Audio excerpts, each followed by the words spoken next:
Every country in the world has debt. The United States already has more than $38 trillion of debt, which is an unprecedented level in history. The countries of the European Union owe approximately $14 trillion, and Japan has around $9 trillion of debt. Even oil-rich Saudi Arabia or export giants like Germany and China carry enormous amounts of debt. But here a strange question arises.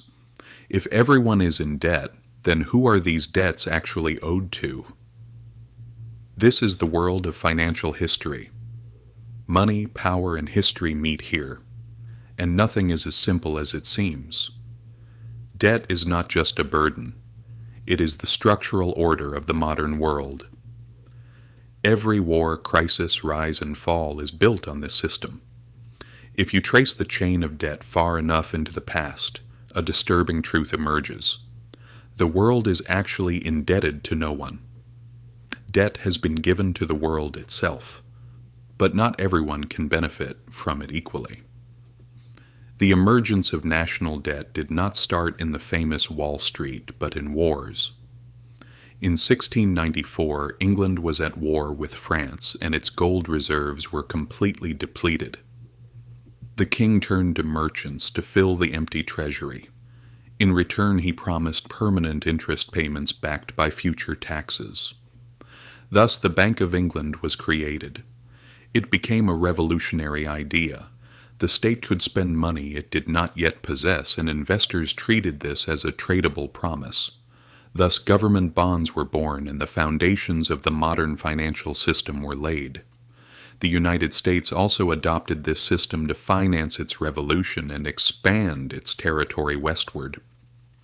Taking on debt was no longer a sign of weakness, but a sign of credibility. Being able to borrow was considered proof of administrative capability. Empires no longer conquered new lands to extract gold. They issued bonds to collect interest. Today, debt is the world's largest export. The United States owes $38 trillion, and Japan owes more than $9 trillion. Global debt increases by approximately $1 trillion every 100 days. Every country is indebted, every bank gives loans, and every citizen is both a debtor and a creditor through taxes and savings. So who holds the other end of this debt?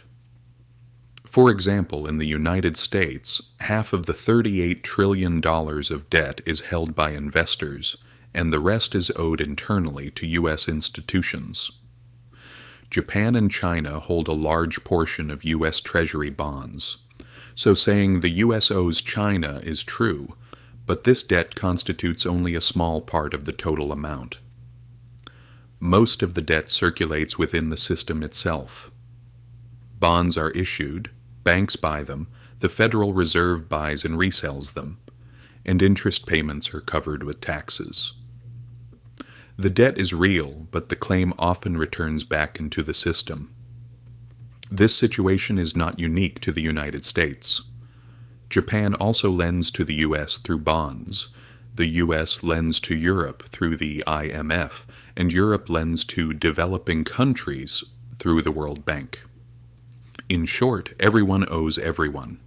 Debt changes hands like a hot potato, and every country holds someone else's debt paper. But the real managers of the game are the markets.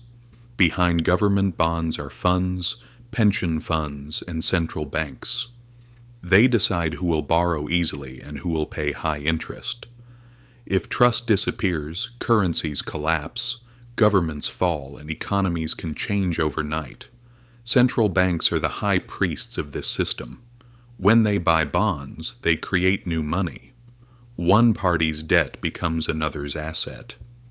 Every dollar has a debt counterpart somewhere. There is no money without debt.